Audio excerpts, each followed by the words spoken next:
What's up? This is Dominique, and you are listening to Season with Salt, the podcast.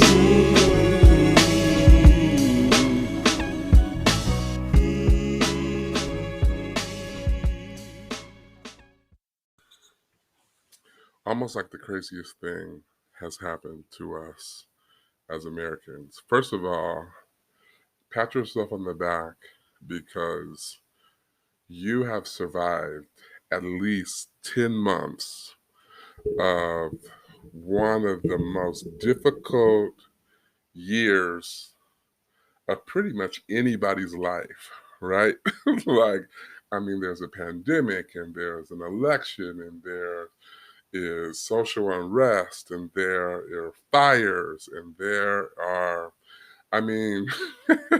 like sometimes it's easy to focus on the negative and forget that if you endured it, you are a survivor, right? Like if you made it through it, then you've got something to be grateful for. And as we enter into the final months of this year, I think we just need to reflect. We need to take a chill pill and just sit back and reflect on all that God has allowed us to be exposed to, and then all that God has allowed us to survive, right?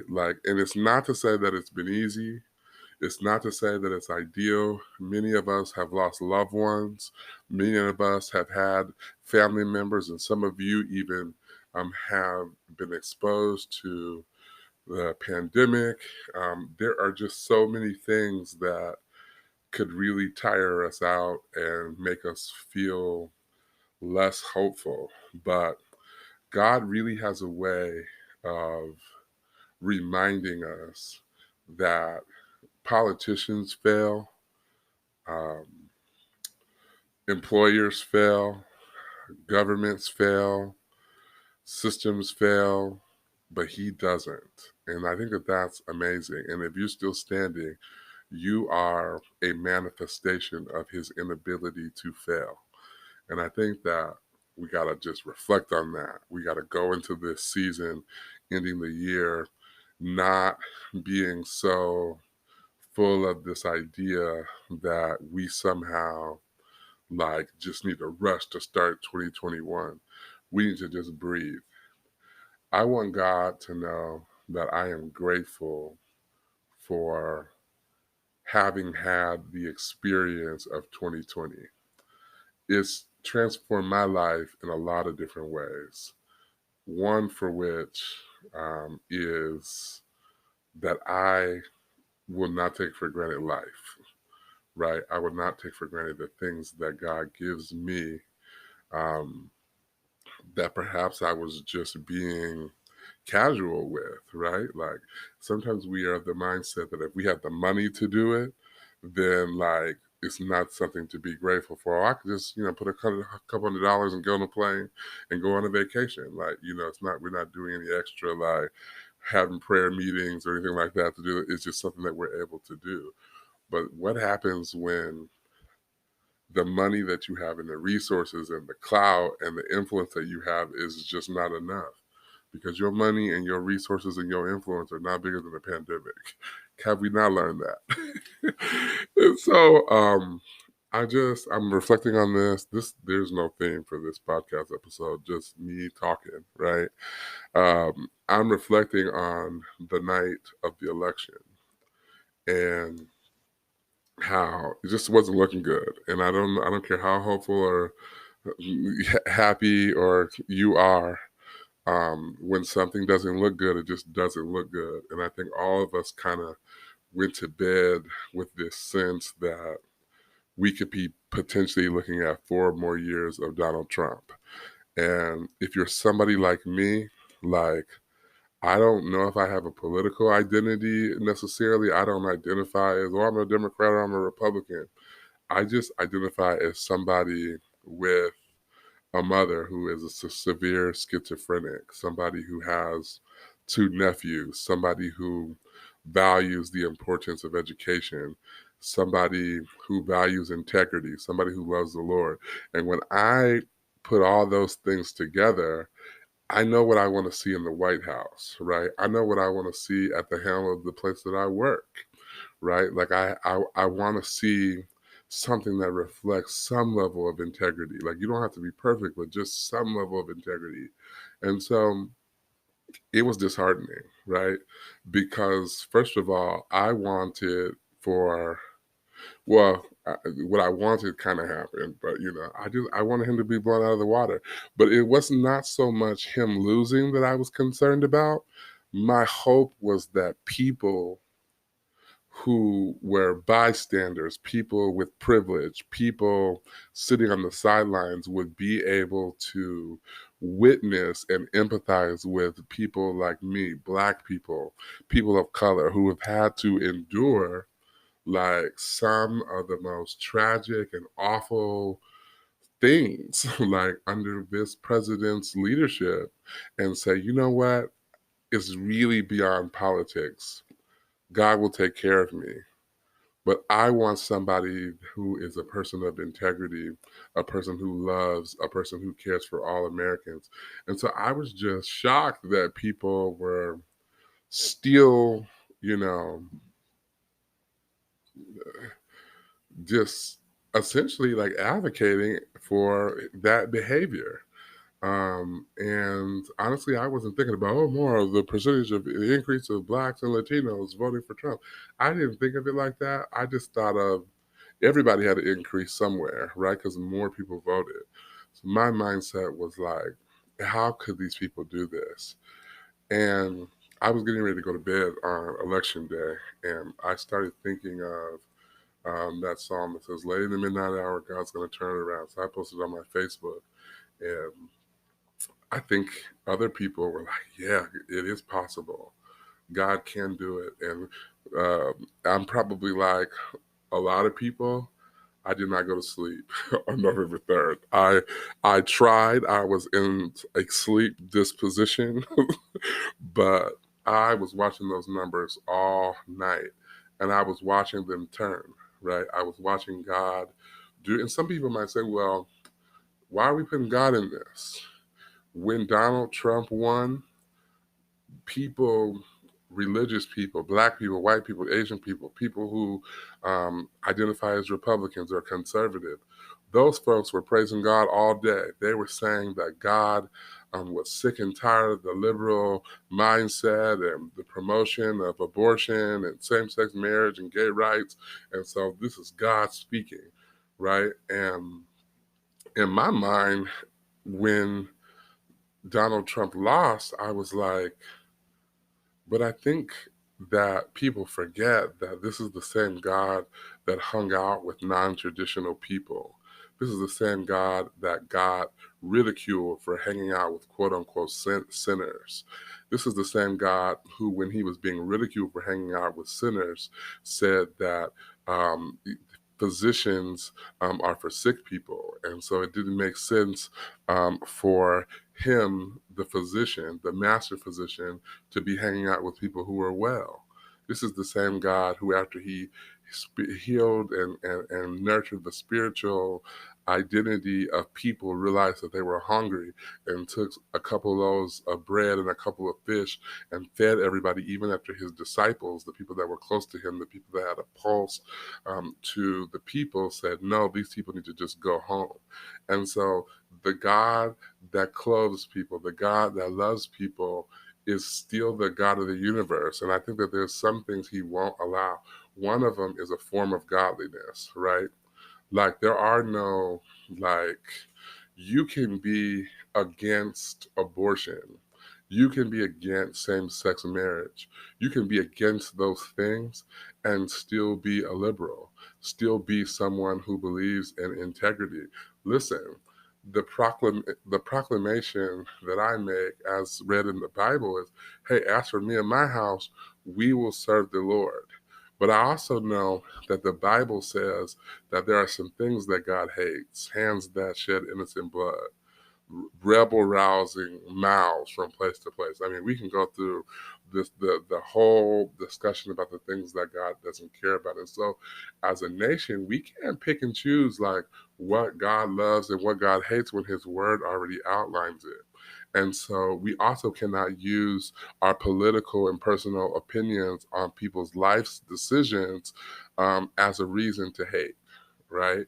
And I think that our nation became that because people had a leader who demonstrated that it was okay to be that way. And so the hope, that little hope that we had when we went to bed or we went to a bed and laid on a bed on election night was really just about um, the possibility that God was as tired as we are, right? I know I do. There's some natural emotions that we can assign to God, but in my mind, I was like, I just remember praying, like, okay, God, like it doesn't look good. I'll admit that, maybe not out loud, but I just feel like we can do better. And so did God, right? And everything is God's will that happens essentially. And so I'm just very happy about the outcome, and I'm just happy about the lessons learned through the outcome. And I think God just wants us to remember that He's in control. And it's easy to try to take things in our own hands. We thought that it was going to come down to a couple states.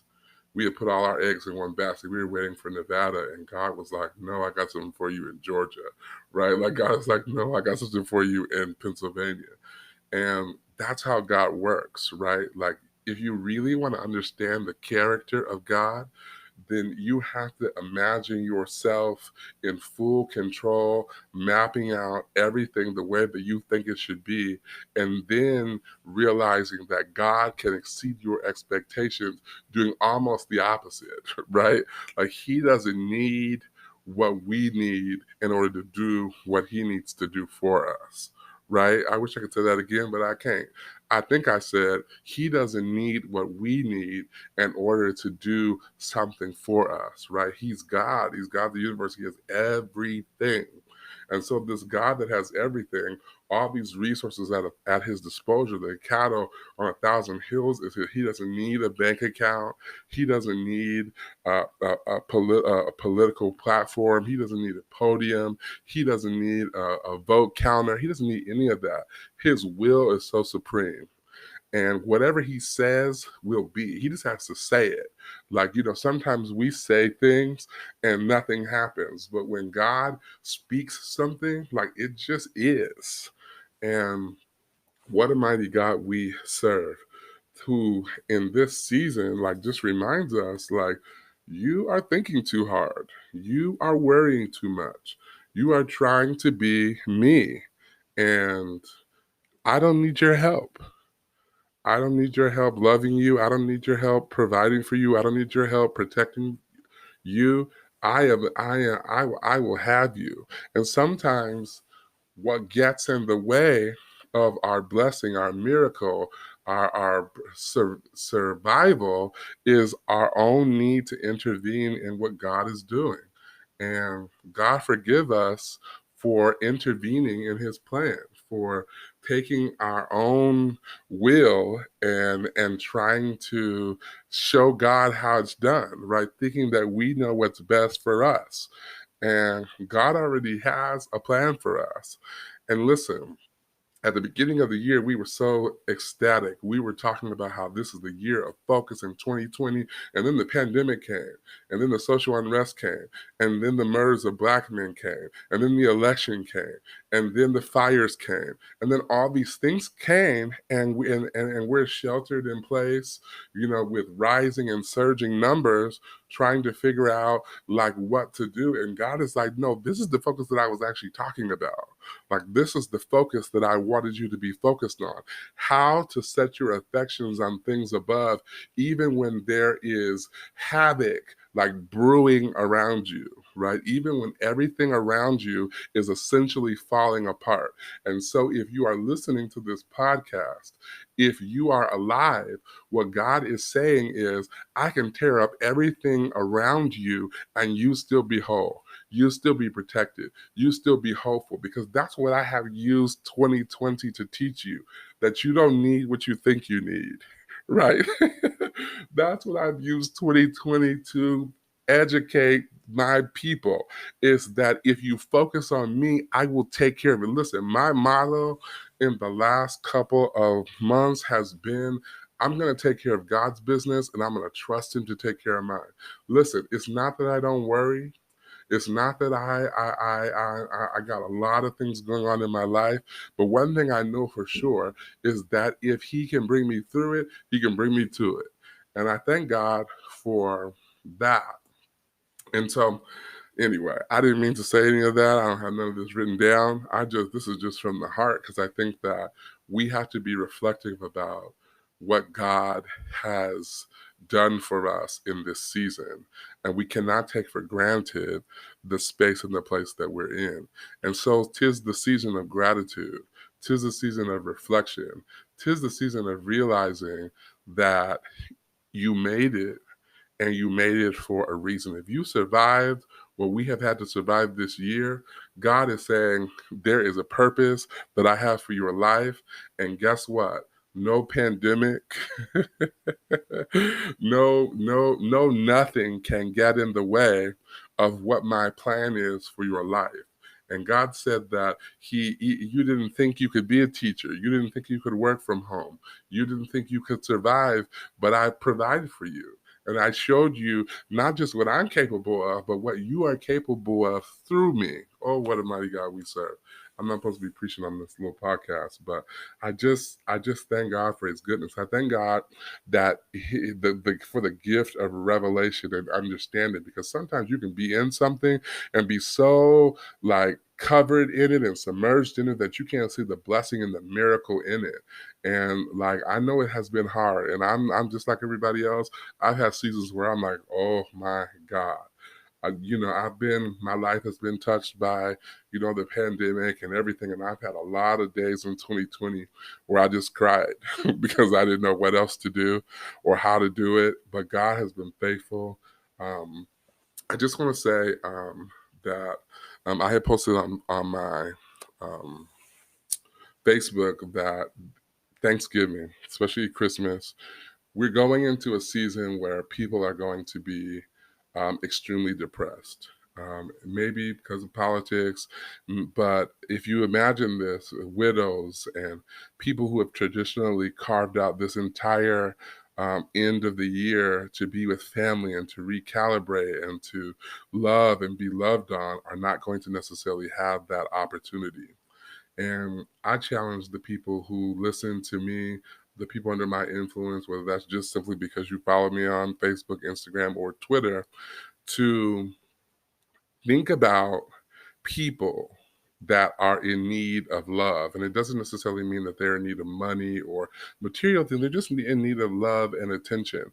The widow, the single father or mother, um, the grandmother that cannot see her grandchildren or be around her family, the mother that won't be able to cook her children's favorite food and see the smile and the satisfaction on their face, the person in the military who is not just overseas, but has experienced their families coming together, but not been able to be a participant, the essential worker who's tired and struggling and stressed, and there's really no rest for them. Think about those people in this season, and think about what you can do to help them and to love them and to demonstrate the love of Christ and the love that you have in your heart.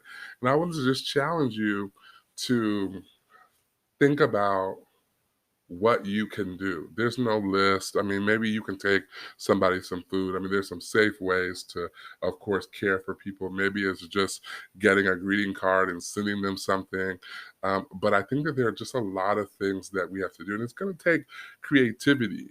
It's going to take really ingenuity and just really thoughtfulness. And I think that all of us should make a list of 7 people or 7 groups that we can care for, that we can reach out to. And one thing we don't want to do is assume that when that person comes to our mind and our heart, oh, wow, it won't be that person. I'm sure they have other people. There's some people that we think are so powerful and so popular and so loved, and it's actually the polar opposite, right? Um, I think for me, I've never had like a birthday party or anything like that. I've had some folks meet me at the Red Robin for my birthday. I know people love me, but birthdays have been a point of depression for me, to be honest. And I've struggled with, like not wanting God to feel like I'm not grateful for birthdays, but also wanting them to be over. And even though we're in a pandemic, I had the most amazing birthday.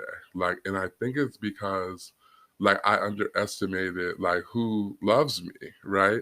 And I just thank God for all the people that were thoughtful enough to consider me and to think of me. And it just really has made a difference in my life. And I just want to say that all of us have the capacity to be that for somebody else if we allow ourselves to be. And so as we're in this year of reflection, as we're in this season of reflection, as we're in this season of gratitude, don't let it just be about my four and no more. Don't let it just be about you and the people in your close circle. Think about those that will need you. Think about those that might not need you, but your presence, your gift, your love will enhance their lives in this season. And then do what you feel led to do. You don't have to be creative. You don't have to be a millionaire. You don't have to have a lot of money. All you have to do is put a little effort into it, right? To let somebody know that you care for them and you're thinking of them. And so I want to challenge you to do that. Um, I want to make a special shout out because to my little brother, Demetrius Beaumonte, Spaceman, I shared with him that I really wanted to have a theme song for my podcast.